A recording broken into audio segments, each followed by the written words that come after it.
All right, welcome back to Study Ball, and today is part 2 of Sam Howell. Just as a reminder, what I did with all of these top 5 guys was I watched one game, and I took the highs and lows, the ups and downs, the trends that stood out in those games, and I watched other tape as well, but I like to break it down based on looking at one game tape. Highs and lows, you make a mistake, how do you bounce back, what are the positives, what are some things that become themes throughout the course of the game, because I think an entire game can give you a great indication of who a player is, as opposed to just picking out the good and the bad and kind of cherry picking things together. So we looked at Sam Howell earlier in the week, saw a lot of good things, very gifted thrower, has a good feel athletically for the position. Today we're going to look at some of the things that he struggled with. And to me, the biggest thing is it's about technique. It's about bringing your technique to every single throw. A lot of times gifted throwers, Patrick Mahomes, Aaron Rodgers, they can struggle with that because they're so gifted and they can make so many throws off platform that when they don't have to be off platform, oftentimes they set up that way anyways.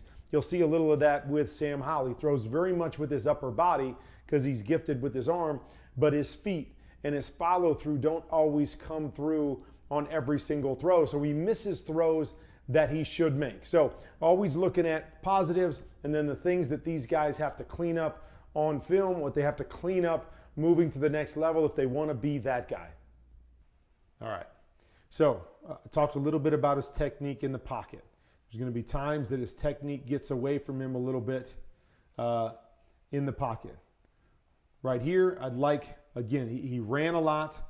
He saw a lot of issues up front, and so gets sometimes a little bit impatient with being able to make some of these throws. So I'd like to see him settle in the pocket a little bit more. I think right here does a nice job avoid, reset. Reset, you got a chance down the field with your one-on-one right here. Now, this could have been one of these where they brought this safety blitz. He didn't expect this guy to get over here and pick it up, and he's looking to have to make this throw as kind of a hot throw. But either way, I'd like to see him buy some time, even if he feels like this is a free hitter, buy some time and just lay this football up to your one-on-one shot back here. Not an easy thing to do, but I think there was times that he took off and got a little happy feet in the pocket because of some of the issues up front and because he ran the ball so well, where I'd like to see him really settle in and take some of those hits and deliver the football down the field with a little more patience in the pocket as a passer.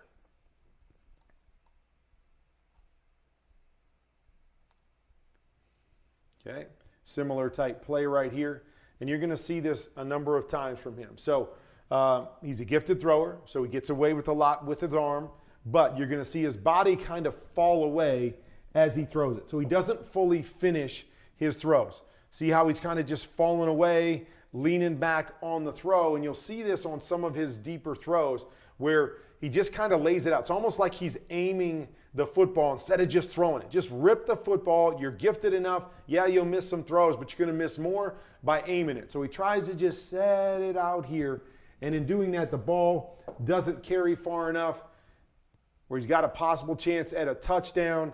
The ball ends up being broken up because the ball comes back to the inside and it's a little bit underthrown because he doesn't finish his throw when he's got some of these more touch, long throws down the field. Here's another one. See how he's kind of leaning back on this throw. Never fully follows through. What's the ball do? Last time he didn't get enough on it. It just hung in the air. This time, ball never comes down. It just keeps going. Follow through is so important, quarterbacks, because when you follow through, we get the ball to turn over and start to drop on our receivers. When we don't follow through and we're leaning back, the ball's just going to continue to carry on us, and we never get it to turn over to our receivers, and you'll see that right here. Just way overthrown because he's trying to throw it out there and aim it again, and he never gets the ball to turn over and it gives his receiver a chance to make the catch.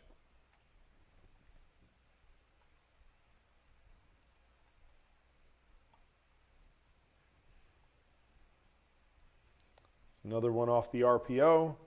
And again, you're seeing him fall back. Doesn't finish the throw, doesn't really get his weight to the front leg. He's just falling away. Ball's errant once again. So technique issues are the things that you saw with Sam Howell, and as you see with a lot of really talented quarterbacks that are gifted throwers, have the big arms, their technique will get away from them at times. Their technique gets away from them, then they struggle, okay?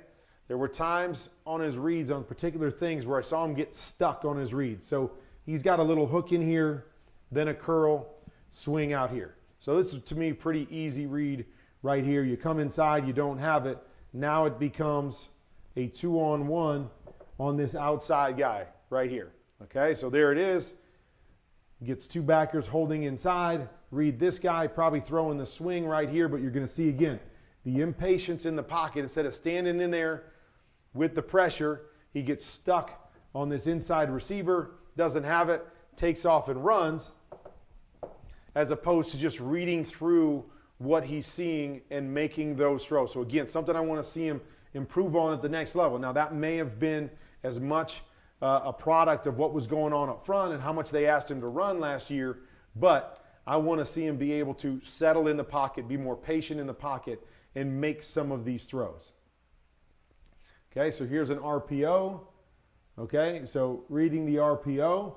Okay, no problem. Reading this guy's filling, I get it, but always got to be aware of this if you're going to run an RPO where it goes down the field. So again, times he would get hung up on one receiver and not verify some of the other things, not be able to work through his progression a little bit. And again, I don't really know what they're trying to do. If this is a RPO off of this guy coming, and now they've got a seam and a hitch where there's no real options, yeah, they're forcing him to force it in here, but you still can't do this as a quarterback, is just lay this ball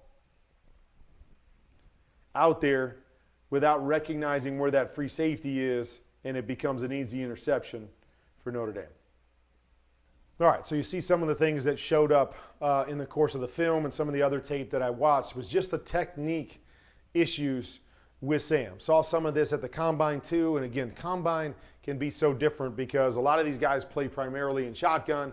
They ask him to do most of the stuff from under center, and so he looked uncomfortable with his footwork at times from under center. Not that he's going to have to do that necessarily a whole bunch at the NFL level, but again, a lot of that is the feel of the technique of how to throw the football, and he'll get stuck with his upper body throwing with his core or throwing with his arm a lot instead of being able to bring his legs through the football and being able to get the ball to turn over, like we said, or get the ball to carry far enough without falling backwards or allowing the arm to do all the work for him. So it can oftentimes be a catch-22. Again, I bring up guys like Aaron Rodgers and Patrick Mahomes. They make so many different kinds of throws with their core and their arm that they get away with a lot of things, or they make throws that other guys can't make. But when you get used to doing that, now when you really need to be in technique on certain throws, it's gotten away from you and you miss throws that you should make. That's exactly what I saw from Sam Howell, is that he made some great throws, but he missed a lot of throws he should have made. He missed some reads that to me were pretty basic, easy reads because he got impatient in the pocket. So a couple things to watch for with whoever selects him. Is he able to clean up that technique? Is he more of a patient passer in the pocket, because probably won't have to run as much as he did last year at North Carolina, but those are the deficiencies that I see right now in his game that he's going to have to clean up if, like all of these guys, he wants to be a franchise quarterback for 10 years in the league.